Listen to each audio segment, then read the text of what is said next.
கோபுரம் டிவி.com நேயர்கள் எல்லாருக்கும் என்னுடைய பணிவான அன்பு வணக்கம். நம்ம இப்போ கேட்க போகிற ஸ்லோகம் பாபாவுடைய கஷ்ட நிவர்த்தி ஸ்லோகம். என்ன கஷ்ட நிவர்த்தி ஸ்லோகம்? இந்த ஸ்லோகத்தில் ஒரு மிகப்பெரிய சிறப்பு என்ன அப்படின்னு சொன்னால், இது பாபாவே சொன்ன ஸ்லோகம். என்ன பாபாவே சொன்ன ஸ்லோகம் நீங்கள் கேட்கலாம். ரொம்ப ஒரு மெய்சில் இருக்கக்கூடிய ஒரு விஷயம். ஒரு குடும்பத்தினர் ஷிரடி போயிட்டு வராங்க. ஷிரடி போயிட்டு ட்ரெயினில் வந்துட்டுருக்காங்க. ட்ரெயினில் வந்துட்டு இருக்கும் பொழுது அவங்களுக்கு ட்ரெயின் நல்ல நான் ஸ்டாப்பாக வந்துட்டுருக்கு. ட்ரெயின் எங்கேயும் நிற்கலை, எந்த ஸ்டேஷன் நிற்கலை, ட்ரெயின் வந்துட்டுருக்கு. அப்போது ஒரு சின்ன பையன் இதே மாதிரி பாபா மாதிரி உடை அணிந்து அந்த கஃப்னி அந்த தலையில் அந்த டர்பனோட ஒரு பையன் ஏறுறான். அப்போது அவன் உள்ளே எனக்கு எதாவது சாப்பிட கிடைக்குமான்னு கேட்குறான். இவங்க பையன் கேட்குறான்னு சொல்லிட்டு உடனே இருக்கிறத ஒரு ஃபேமிலி தான் போயிருக்காங்க. அவங்க சாப்பிட கொடுக்குறாங்க. கொடுக்கும்போது அப்போது அந்த பையன் சொல்கிறான், நான் ஒரு மந்திரம் சொல்கிறேன், அந்த மந்திரம் எல்லா கஷ்டங்களிலிருந்தும் மக்களை நிவர்த்தியாக்கும் மந்திரம் அப்படின்னு சொல்கிறான் அந்த பையன். சரி, அந்த பெரியவங்க கேட்குறாங்க. அந்த மந்திரத்தை அந்த பையன் சொல்கிறான். கொஞ்ச நேரத்தில் அந்த மந்திரத்தை சொன்ன உடனே ட்ரெயின் நான் ஸ்டாப்பாக போயிட்டுருக்கு. ஆனால் அந்த பையன் எங்கே இறங்கினான்னு தெரியல. திடீர்னு காணாமல் போயிட்டான் அந்த பையன்.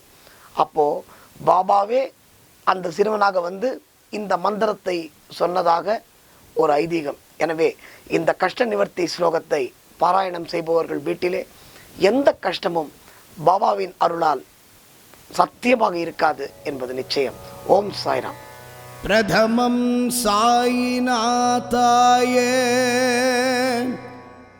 த்விதீயம் துவாரகமாயினே, त्रिदीयं तीर्थराजञ्च, चतुर्थं भक्तवत्सले, पञ्चमं परमात्माय, षष्ठिञ्च शिरडीवासिने,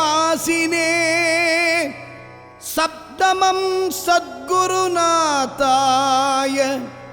अष्टमं अनाथनाथने, नवमं निराडम्बराय, दशमं दत्तावतारिणे.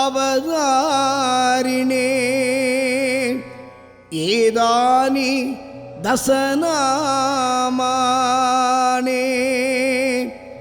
त्रिसन्त्यं यत् पठेन्नित्यं सर्वकष्टभयान्मुक्ते,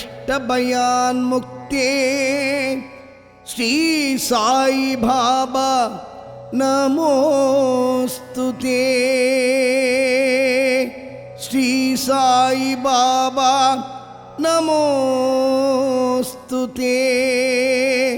श्री साई बाबा नमोस्तुते.